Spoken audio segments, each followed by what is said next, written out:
နားမလဲတဲ့လူလက်ထဲရောက်သွားလို့ရှိရင်တော့ဟာမင်းဟာ10သိန်း15သိန်းပေးရပြီးတော့ဖုန်းလောက်တော့ရုပ်ထွက်မကောင်းဆိုပြီးဖြစ်သွားနိုင်တဲ့ကင်မရာဒီကင်မရာထိတ်ဆုံးကပါတယ်ဒီကင်မရာကတေချာတာတော့ဘီကန်နာအတွက်မဟုတ်ဘူးโอเคကျွန်တော်ဟိုတနေ့ဗီဒီယိုလေးတစ်ခုတင်တာအဲ့ဒါလေးတင်တာလူစိတ်ဝင်စားတဲ့လူတော်တော်များတယ်ပြီးတော့ကျွန်တော်ကိုလာပြီးတော့မေးကြတဲ့လူတွေလည်းတော်တော်များတယ်လောလောဆယ်ကျွန်တော်ကင်မရာမရောင်းသေးဘူးဒါကျွန်တော်က review ပုံစံမျိုးသုံးလို့ကောင်းမကောင်းမဲဆိုပြီးတော့ဟိုဖြစ်တာပေါ့နော်နောက်ကြရင်တော့ဖွင့်ပြမှာပေါ့ဗျာသူများကြီးလိုကင်မရာဆိုင်လေးပါလေးပေါ့နော်ပကံသွားတော့ကျွန်တော်ယူသွားပြီးတော့ဒီ travel blogger တွေအတွက်တကယ်ပဲ vlogging camera တစ်ခုအနေနဲ့တကယ်အလုပ်ဖြစ်လားဆိုပြီးတော့ကျွန်တော်တေးချာလေးသုံးကြည့်တယ်ဆိုတော့ဒီကင်မရာကိုကျွန်တော်ညီလေးတယောက်စီကကျွန်တော်ပြန်ဝယ်လိုက်တာသူကိုယ်တိုင်လဲဒါကြီးကိုအခုပေါက်ဈေးဆိုရင်14ရှိမှာပေါ့နော်14လောက်ဖြစ်73လောက်လားအဲ့လောက်ဝန်းကျင်လောက်ရှိတယ်ဆိုတော့ထုံးစံအတိုင်းပဲဈေးလဲအဆင်ပြေတယ်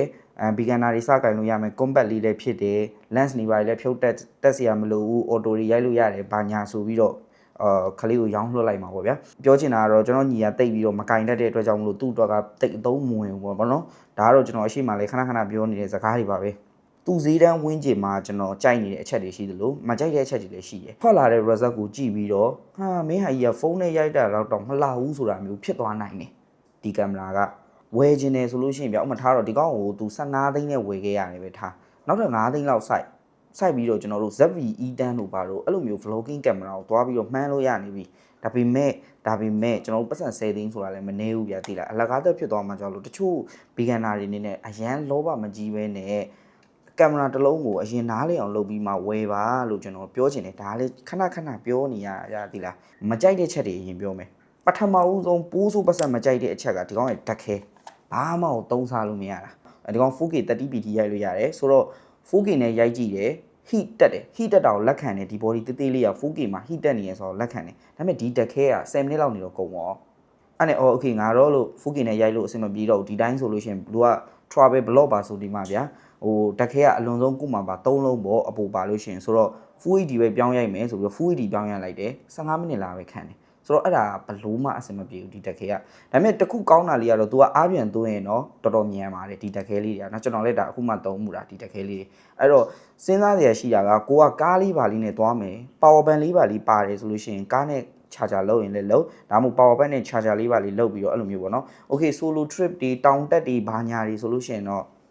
ခင်ဗျာဓာတ်ခဲ15လုံးလောက်ဆောင်သွားမှရမယ်အဲ့လိုပုံစံမျိုးပေါ့နော်ဆိုတော့ပိုးဆိုးပတ်ဆက်ဆိုးတာတော့ဓာတ်ခဲပဲနောက်တစ်ခုကကျွန်တော်မကြိုက်တဲ့အချက်ကဒီကောင်းကအပါချာ8ထိပဲရတယ်ဒါကတော့ compact camera တွေတော်များအဲ့လိုပဲထင်တာပဲပေါ့နော်သူ့ရဲ့ဒီ auto move တွေပေါ့ move တွေပြောင်းရိုက်တဲ့အခါကျလို့ရှိရင်လည်း तू ကအပါချာ8ထိပဲရတဲ့အတွက်အပြင်အောက်လုံးမှာဆိုရင် तू shutter speed တွေကိုအတကုံဆွဲတင်လိုက်တာအဲ့တော့မလိုအပ်တဲ့ flip တွေဖြစ်တယ်ပေါ့နော်သူ့ရဲ့ဒီ joints လေးတွေ joint stick လေးတွေဒီဟိုကခလုတ်လေးတွေကနည်းနည်းချိဖြစ်တယ်လို့တော်တော်ကြီးကိုခံစားရတယ်ဗျာ ISO shutter speed aperture ဘာညာ exposure triangle ကိုနားလေတဲ့လူတော်မ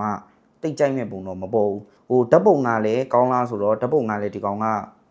JPEG ပဲရတယ် RAW တော့မရဘူးပေါ့နော်ဒါပေမဲ့သူ့ JPEG လေးကလည်းမစိုးပါဘူးဒါပေမဲ့သူ့ရဲ့ original ထွက်တဲ့ JPEG ရုပ်ကြီးကတော့တိတ်မလှဘူးဒါပေမဲ့ဓာတ်ပုံလေးသာပြင်တတ်မယ်ကိုကနည်းနည်းပါ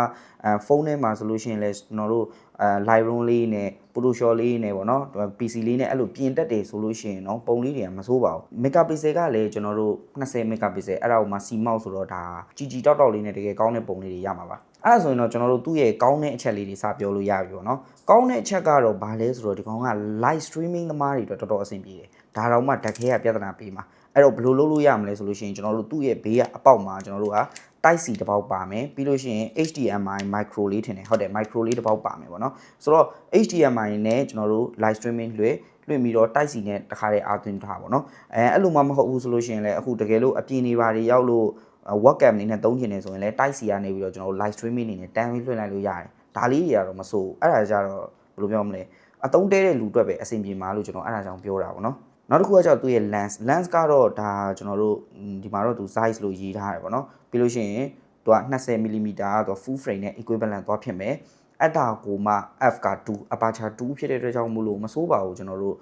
့ထိုက်တင်လျောက် portrait လေးတော့ရမယ်ပေါ့နော်ပြီးရင်ကျွန်တော်တို့ lens ကတော့ရှေ့ထိုးနောက်ဆုတ်ချိန်လို့မရဘူး constant အသေးကြီးပဲပေါ့နော်ဒီတိုင်းကြီးပဲဖြစ်မယ်သူ့မှာပါတဲ့ intelligent ဒီ AI move တွေပါတယ်ကျွန်တော်တို့သုံးလေသူက shutter speed တွေကိုအတကုံဆွဲတင်တာကြီးပေါ့နော်အဲ့ဒါကြီးတွေကတော့ကျွန်တော်တို့သိမမိုက်ဘူးခုနကဒါလည်းကျွန်တော်ပြောသွားပြီသူ့ရဲ့ minimum focus ကကျွန်တော်တို့5cm လောက်ပဲရှိတယ်အဲ့တော့အရန်ကြီးရှေ့တိုးကတ်တာတို့ဘာလို့တိတ်မရတယ်လို့ပြီးတော့ကျွန်တော်သတိထားမိသလောက်ဆိုလို့ရှိရင် ဒီ transition smooth ပေါ့နော် smooth transition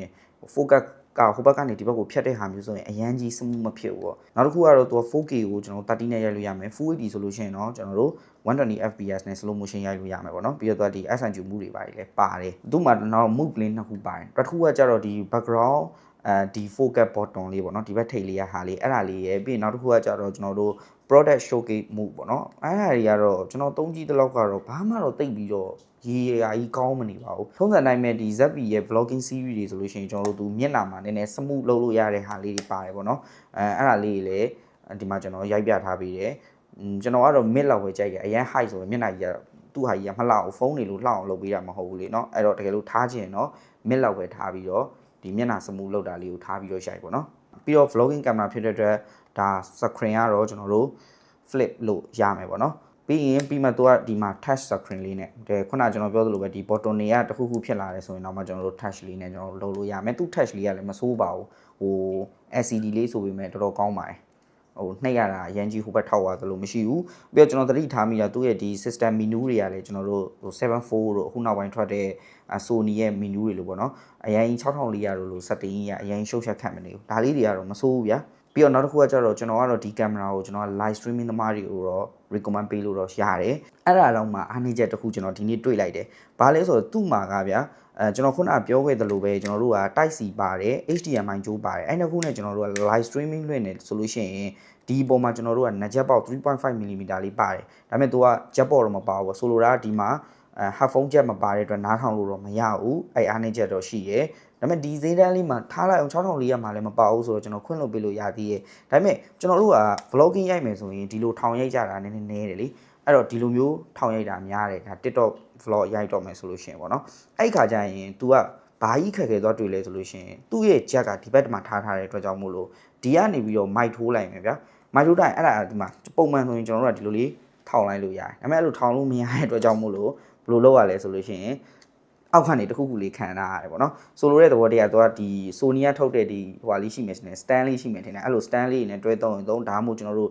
mini tripod လေးတွေနဲ့တွဲသုံးပေါ့နော်အဲ့လိုမှအဆင်ပြေမယ်သူ့ကိုတက်ဖို့အတွက် case တွေပါတွေကတော့ရှိမလားတော့မသိဘူးပေါ့နော်နောက်ထပ်ဘာမစိုးဘူးလဲဆိုတော့သူ့မှာက S-Log 123ပါတယ်ပြီးလို့ရှိရင်ကျွန်တော်ဒီကင်မရာကိုဝယ်လိုက်ရတယ်ပြန်ဝယ်လိုက်ရတဲ့အကြောင်းရင်းကသူ့မှာ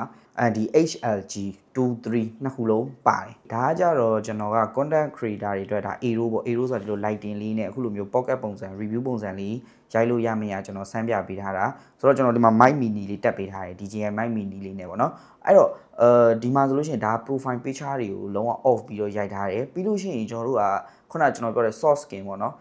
မျက်နှာမှာ smooth လုပ်လို့ရတဲ့ဟာအဲ့ဒီဥစ္စာကိုကျွန်တော် mid လောက်ပဲထားပေးထားတယ်။အော်ဒီညမှာကျွန်တော်တခုပြောချင်တာကအဲ့ဒီကောင်ကကျွန်တော်တို့ digital zoom ပေါ့နော် 2x zoom ဝင်လာလို့ရှိရင်အဲ့ဒီ skin ကသုံးလို့မရဘူး။ဒါလေးကတော့သူ့ရဲ့အားနည်းချက်ပေါ့နော်။ Okay ဒါလေးကတော့ခွင့်လုပ်ပေးလို့ရပါတယ်။ဆိုတော့ okay ဒါကတော့လုံးဝ profile picture ကို off ရိုက်ထားတာသူ့ရဲ့ standard move natural profile ပေါ့နော်။ဒါကကြတော့ကျွန်တော်တို့ S-Log 3နဲ့ရိုက်ထားတာ။အဲ့တော့ကျွန်တော်တို့သူ့ကို color change ကြည့်လိုက်မယ်။ Okay ဘယ်လိုထင်လဲ color change ကOkay ဒါကကြတော့ကျွန်တော်တို့ HLG 3နဲ့အဲ့တော့ကျွန်တော်ပြောချင်တာဒါကကျွန်တော်တို့ကြိုက်တဲ့ color format ပေါ့နော်ဆိုတော့ HLG မှုကို beginner တွေအနေနဲ့ဘယ်လိုမှနားမလည်နိုင်ဘူး S-Log ဆိုတော့နောက်မှဒါ beginner တွေအနေနဲ့သိနိုင်သေးတယ်ဥမာ limit တွေ loop တွေပါတွေကောက်ထည့်လိုက်လို့ preset တွေပါတွေကောက်ထည့်လိုက်လို့ရတယ်ဆိုပေမဲ့ပြောမယ်ဆိုရင်ရုပ်ထွက်ကောင်းအောင်ရိုက်တက်တဲ့လူတွေလက်ထဲမှာတော့ဒီကောင်လေးကအဆင်ပြေနိုင်တယ်ပို့တာမှကျွန်တော်တို့တော်တော်ကိုပို့တယ် 1kg တောင်မပြည့်ဘူး तू က gram နဲ့တွက်မယ်ဆိုလို့ရှိရင်256 gram ပဲရှိတယ်လွယ်လွယ်ကူကူအိတ်လေးနဲ့ထည့်ပြီးတော့ pocket ပုံစံမျိုးလေးဆောင်းသွားပြီးတော့သုံးလို့ရတယ်ကျွန်တော်တို့ compact ကြိုက်တဲ့လူအတွက်တော့ဒီကင်မရာလေးကမဆိုး beginner တွေတိတ်ပြီးတော့လှအောင်မရိုက်တတ်ဘူးလို့ကျွန်တော်ကတော့ထင်တာပဲဘာလို့လဲဆိုတော့ကျွန်တော်စာသင်ခဲ့တဲ့ experience တွေအရာပေါ့နော်ဟို Osmo Nano တို့နောက်တစ်ခါကျွန်တော်တို့ဒီ GoPro တို့မျိုးကြတော့ action camera တွေကြတော့အလွယ်တကူအကျန်းခံပြီးတော့မိုးရည်တွေလည်းကျုံပြီးရင်ဟို battery ကလည်းအဲ့လောက်ကြီးသူ့လောက်မကုန်ဘူးပေါ့နော်ပြီးလို့ရှိရင်ရိုက်ရတာလည်းပို့ပြီးတော့မိုက်တယ်ဗျဥမာတခုခုပေါ်တင်ထားဘာညာဒါမှမဟုတ်အုတ်ထုတ်လေးပေါ်ကတ်ထားဒါမှမဟုတ်လည်းအင်ဂျီလေးမှာကတ်ထားရတယ်ဆိုမှဒီကောင်ကအဲ့လိုလုပ်လို့မရတဲ့ပြင်မိုးရည်ထဲမှာလည်းသွားလုပ်လို့မရဘူးအဲ့တော့အားနည်းချက်တွေတော့အများကြီးရှိတာပေါ့နော်ကိုကတကယ်လို့အကျန်းပဒံတောင်မော်ထွားပဲ blog တို့ပါလို့ဆိုတော့တေးကြတယ်ဒီကောင်မရဘူးပြီးလို့ရှိရင်ဟိုဟာပုံစံမျိုးလည်းမရဘူးပြီးတော့နောက်တစ်ခုကဗျာ okay မိန်းကလေးတွေအကြိုက်ဥမာဟို cyber cam လေးတွေပေါ့နော်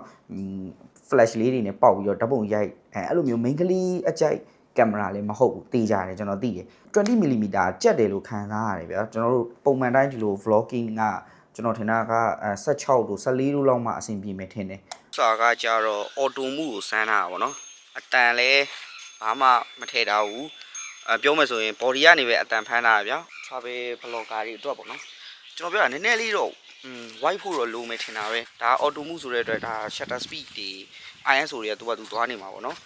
ကျွန်တော်က aperture ကိုတော့နည်းနည်းလေး 2.2 လို့ဘာလို့စမ်းပြထားပေးရဒါရှေးဟောင်းဖျားကြီးဗျရှေးဟောင်းရွာရဲ့ရှေးဟောင်းဖျားပေါ့နော် okay နေထားဒါလုံးဝ auto မိကန်နာတွေတော်တော်များများသုံးမဲ့ auto မှုပေါ့နော်ဆိုတော့ဒီမှာတိတ်နည်းနည်းကြက်တယ်လို့ခံစားပြီးတော့နောက်ကသူ့ရဲ့ဒီ body vlogging camera ဖြစ်တဲ့အတွက်ဒါ image stabilization ကပါရမယ်ပါတယ်မပေါင်းမှုပါတယ် active လုပ်လို့ရတယ် image stabilization ကိုဒါပေမဲ့တိတ်မကြိုက်ဘူးဗျာဒီမှာကျွန်တော်ပြထားပေးမယ်ဆိုတော့နောက်ဆုံးအနေနဲ့မှာချင်တာကတော့ကျွန်တော်ပြောချင်တာက vlogger တွေအတွက်အဆင်မပြေဘူးမဟုတ်ဘူးပြည်တယ် battery အားတော်တော်ကိုမခံဘူးပြီးလို့ရှိရင်ထိုက်တင်လျောက်ဒီလိုလှည့်ရိုက်တဲ့ခါကြလို့ရှိရင်ကျွန်တော်တို့မကြေဘူးပေါ့နော် 20mm ပဲဖြစ်နေတဲ့အတွက်ကြောင့်မို့လို့ lens ကအဖြုတ်တက်လုပ်လို့ရတာဖြစ်တော့ဟိုးဝေးရဟာတွေကိုလှမ်းရိုက်မယ်ဆိုလို့ရှိရင် तू က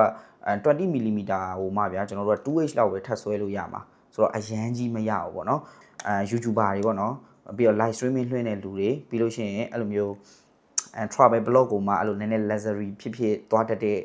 vlogger တွေပေါ့နော်အဲ့လိုလူမျိုးတွေဘာလို့လဲဆိုတော့ तू ကမိုက်လေးနဲ့လည်းအတန်အသေးချာလေးတွင်းလို့ရတယ်ပေါ့နော်အဲ့လိုပုံစံမျိုးလေးပေါ့ပြီးလို့ရှိရင်ကျွန်တော်တို့ကင်မရာအကြောင်းကိုအထိုက်လျောက်နားလေတဲ့လူတွေဆိုလို့ရှိရင်တော့မစိုးပါဘူးသူ့ဈေးတန်းလေးနဲ့သူ compact ဖြစ်ပုံလေးနဲ့သူပါတဲ့ spec လေးနဲ့ကသုံးလို့ကောင်းတယ်နားမလဲတဲ့လူလက်ထဲရောက်သွားလို့ရှိရင်တော့ဟာမင်းဟာ10သိန်း15သိန်းပေးရပြီးတော့ဖုန်းလောက်တော့ရုပ်ထွက်မကောင်းဆိုပြီးဖြစ်သွားနိုင်တဲ့ကင်မရာဒီကင်မရာထိပ်ဆုံးကပါတယ်နော်အဲ့တော့ lens လည်းချိန်လို့မရတော့ portrait လည်းမရဘူးဗျ auto မှုတွေနဲ့ရိုက်မယ်ဆိုရင်အပြင်ထွက်သွားရင်အတကုံပွင့်ထွက်လာမယ်ပေါ့နော်ဒါကတော့ကျွန်တော်ရဲ့လုံးဝ honest review လေးပါဆိုတော့နောက်ဗီဒီယိုမှာပြန်တွေ့ပါမယ်ဘာပြောလိုက်မှလည်းမသိ